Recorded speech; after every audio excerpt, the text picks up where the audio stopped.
మీ business ఏదైనా మీ ఊర్లో promotion చేయాలంటే అది సుమన్ టీవీతోనే సాధ్యం. ఇప్పుడే సంప్రదించండి. Welcome to India largest social media Suman TV. నేను మీ సుప్రసాద్. ప్రస్తుతం గత 2 రోజులుగా ఎగువ ప్రాంతాల్లో కురుస్తున్న భారీ వర్షాల కారణంగా అయితే మాత్రం ఏజెన్సీ ప్రాంత వ్యాప్తంగా అయితే కొండ కాలువలతో భారీ ఉధృతి అయితే మాత్రం నీరైతే ప్రవహిస్తుంది. ఈ నేపథ్యంలో అయితే మాత్రం పలు గ్రామాలకైతే రాకపోకలు నిలిచిపోయిన చెప్పుకోవచ్చు. ప్రధానంగా భద్రాచలంలోని గోదావరి 30 అడుగులకు పొంగడంతో 30 అడుగులు స్థాయికి నీటి మట్టం పెరగడంతో అయితే మాత్రం చింతూరు అటు విలీన మండలాల్లో వీరపురంలో కూడా భారీ ఎత్తున వరద నీరు చేరడంతో గ్రామాల్లోకి అయితే భారీ ఎత్తున వరద నీరు చేరుతుంది. ఈ నేపథ్యంలో వారంతా కూడా సురక్షిత ప్రాంతాలు తరలించేందుకు అధికారులు అయితే ఇప్పటికే ఏర్పాట్లు చేస్తున్నారు.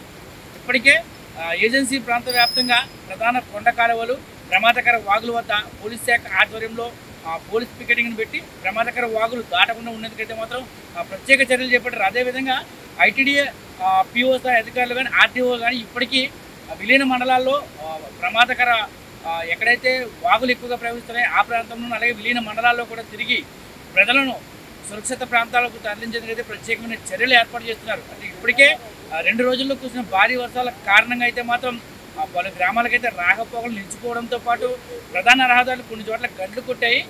దీంతోపాటు రాకపోకలు నిలిచిపోవడంతో అక్కడైతే ప్రజలైతే తీవ్ర ఇక్కట్లు గురవుతున్నారు.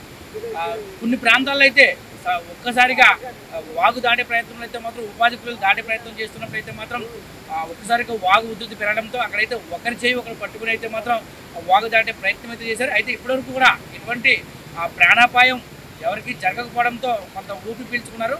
ఈ నేపథ్యంలో ఇంకా ఎగువ ప్రాంతంలో కురుస్తున్న భారీ వర్షాల కారణంగా వాగులు పొంగే అవకాశం ఉన్నందున ప్రత్యేక చర్యలు అయితే మాత్రం లోతట్టు ప్రాంతాలు జలమవుతున్న లోతట్టు ప్రాంతాలు అయితే మాత్రం ప్రత్యేక చర్యలు చేపడుతూ వారందరినీ సురక్షిత ప్రాంతాలకు తరలించే విధంగా అయితే మాత్రం అధికారులు అయితే ఏర్పాటు చేస్తున్నారు.